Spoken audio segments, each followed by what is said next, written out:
Hey, Ronnie here. You're watching Modified episode number 9, where we share with you 4 drives that have been accessorised and customised for everyday use and 4-wheel driving. Subscribers, welcome back. First time viewers, g'day. I'm Ronnie from 4wheelinginwesternaustralia.com, the 4-wheel drive and camping information website to help you to get out there in the wilderness in the comfort of your own 4-wheel drive. Righto, so I'll introduce you to the owner of this vehicle right here. Chris, how you going? Good. Can you tell us what type of vehicle it is and the engine and all that? So got a 2014 Ford Ranger, it's the XLT model. It's 3.2 litre turbo. It's a 5-cylinder, eh? It is 5, yeah. 5-cylinder? Yeah. We'll do like we normally do. We'll go through all the aspects of the vehicle. We'll start with the bar work and go on from there.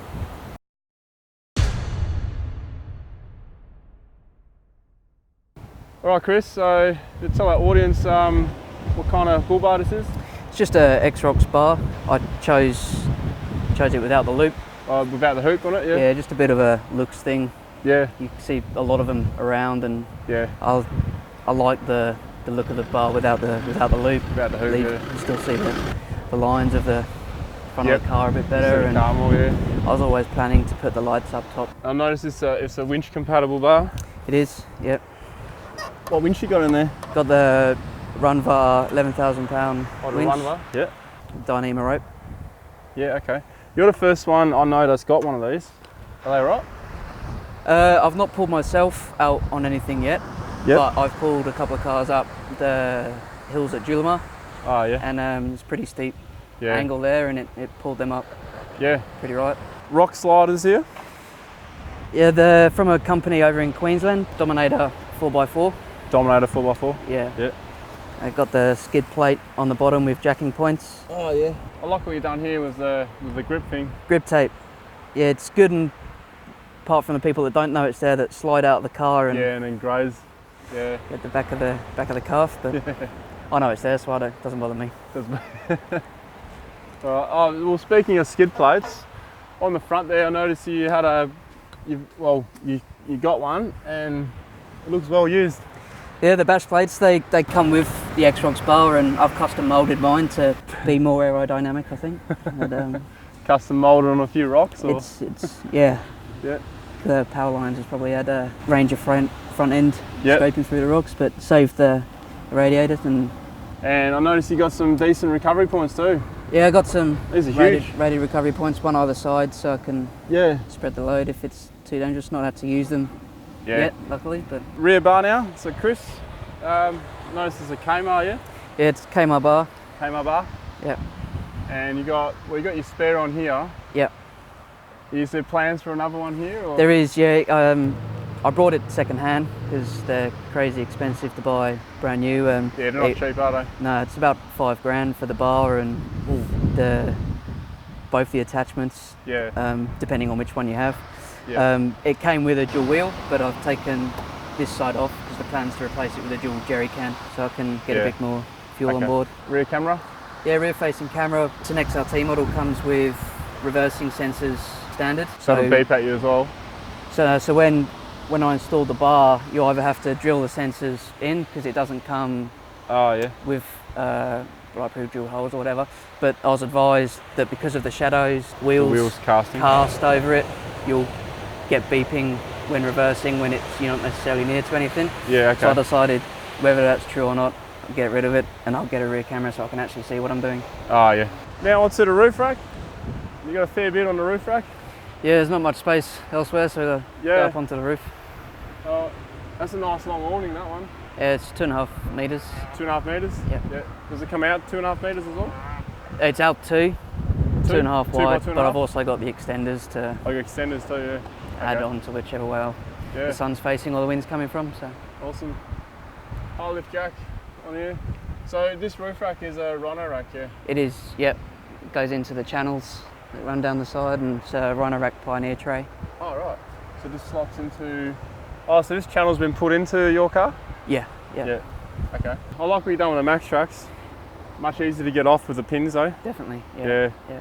Because I tried getting them off another vehicle with the pins on top. Yeah. I found it really hard. Yeah. But these are pretty easy to get off.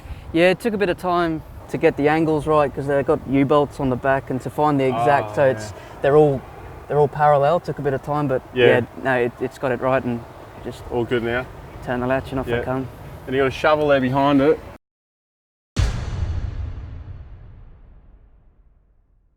Alright, so we're back at the front now. We're going to cover the lights.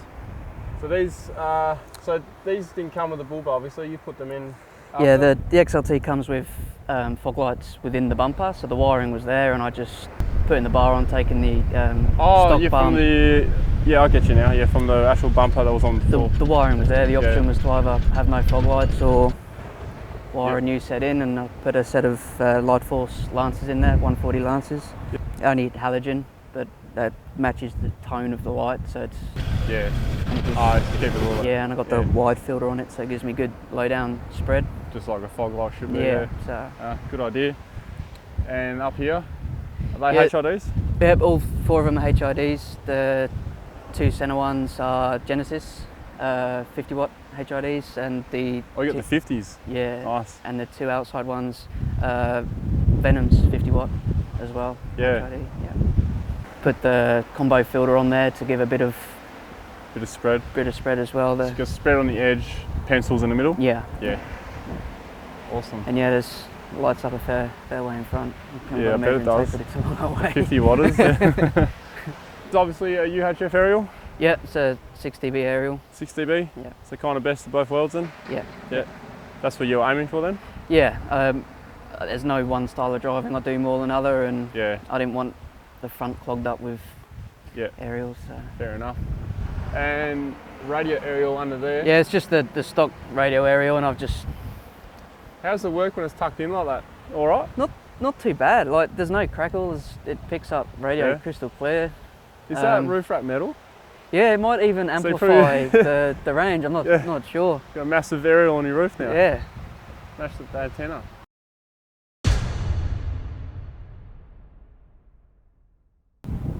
Tyres and lift. So Chris, we'll start with your tyres. Yep. So what are you running, mate? The Mickey Thompson P3s, Baja All-Terrains. They're pretty aggressive all-terrains, right? Because you're full ribbed. Yeah. Yeah, they're kind of in transition between mud, eh? There's supposed to be a 50% mud, 50% sand tyre. Have you tried them in mud? Not too much. I've been once or twice and not got stuck, so must work. Yeah. How many Ks have you done on them? About 15 to 20,000 Ks on them. Yeah, they're noisy? No, not at all. Not really. At all? Look, there is a small increase on the stock tyres. Yeah. But you hear big muddies humming down the street. It's nothing like that. You can't hear it in the cab. Okay. Your radio would easily cover it. And you kept your stock rims? Stock rims, yeah. Paid for them, so I thought I'd keep them till I break them. Yeah. All right, we'll move on to your lift then. So you've got what have you got in it? It's a 2-inch Ironman lift kit. It was a Ironman throughout springs, shocks, but I chose the wrong leaves. I tow a trailer for work, and just over time they've gone flat. So I've now upgraded the leaves to a Tough Dog, 500 kilo constant load. So that's brought the back up a bit, eh? It's lifted the back up, so I'm not sure. Yeah.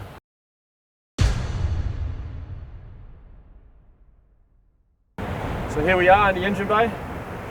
And Chris, first thing I noticed is the chip up here, the Steinbauer chip. Yep. Uni filter? Yep, uni filter. I took the paper one out and got a uni filter in there so it breathes a bit better. There's no battery in the back, is there? Just one battery? Not yet, just one battery at this stage. Next week that's changing, but it's just this next stage. Week it's changing? It's literally next week, yeah. Where are you going to put this second battery then? It's all going in the tub. In the tub? Yeah. Good idea, yeah. There's not much more room in here anyway. You couldn't fit anything worth putting in the engine bay. So. What's this? Electronic rust? I got the Cooper Tech heavy duty rust system. Yep. Like me fishing, sit on the beach quite a bit, and just thought put it in there for a bit of peace of mind. How long you had it for? I think it was the first round of mods that I'd done, so I'd only owned the vehicle for 2 or 3 months, and then it went in and I got it put in then. Yeah, okay. What about the chip? How quick did you chip it? I did that when I put the exhaust system in as well. That was the second round of mods, which probably I'd owned it for 8 or 9 months then. So yeah, okay. But the big improvement, definitely. Yeah. I heard from stock they lag a bit in definitely. The turbo. Yeah. Got another throttle booster inside the cab, which negates that as well. Yeah, okay. So I noticed you got a Ironman snorkel. Yep. Do the Rangers, do they bring them out with snorkels, or do they have their own snorkel? They have an option. to fit a snorkel. It's not standard. Okay.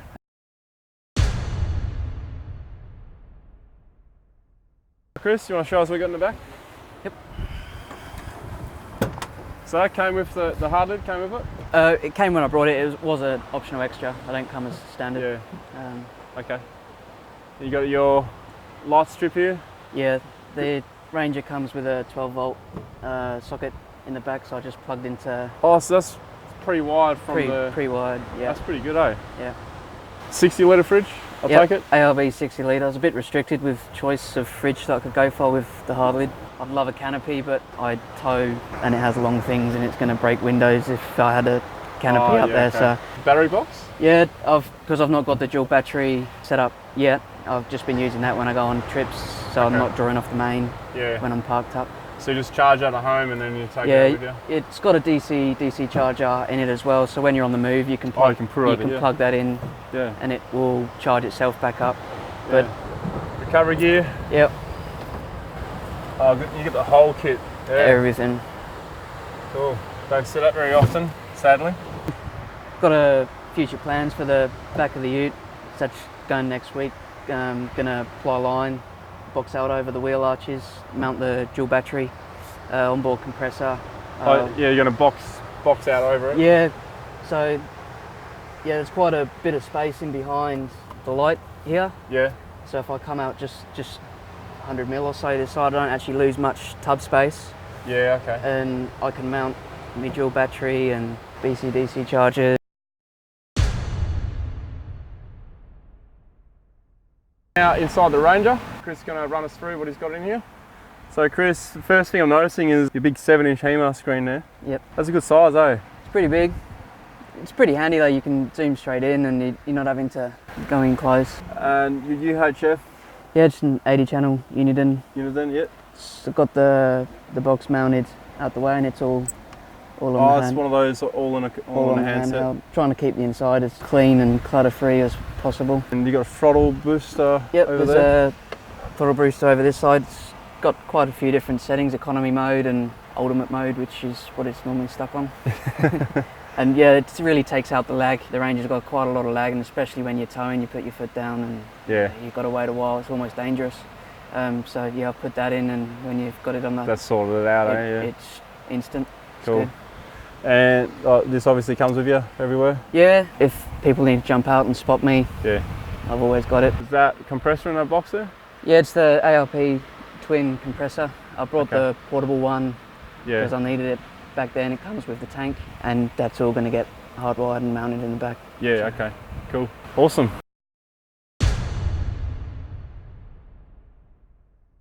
So Q&A time, questions and answers. Chris, with a Ranger, if someone was to buy one stock, in your opinion, what are the top 3 mods they should do for full driving? In no particular order, it'd have to be lift, bar work and snorkel. Lift, bar work, snorkel. Yeah, front bar. Yep. And if your bar cuts away your inner guards, then you have to get the snorkel because your water just rushes straight into your engine bay. Because you swamped this already, haven't you? Yeah, you don't need to remind me. It's on its second engine and it's only 30,000 k's old. Yep, okay. Yeah. Well, it's running now. Yep, goes good. Next question then is, what is your must-have accessory or item to take with you when you go full driving? It has to be recovery gear.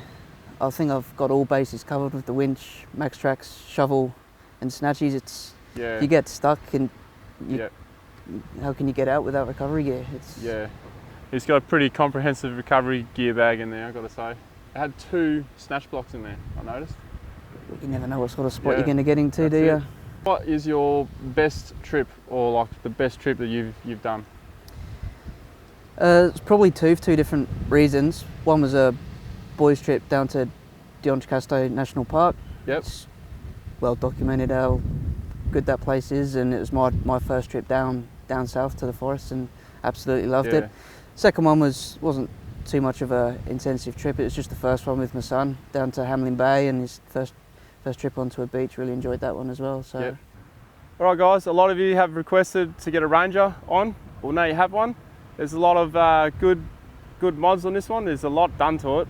So it should give you a lot of ideas. And also something to bear in mind with the bull bar at the front, if the inner guard has to get cut, which on a lot of bars they do, you're just opening up, creating a channel straight up into your air intake, so snorkel is a must. So be aware of that if you when you go to stick a bull bar on these Rangers. All right, well, thanks for having your car here. Thanks for having me. No worries, pleasure. And you can subscribe here if you haven't already. And take care out in the tracks and trails. And I might see you out there. See ya.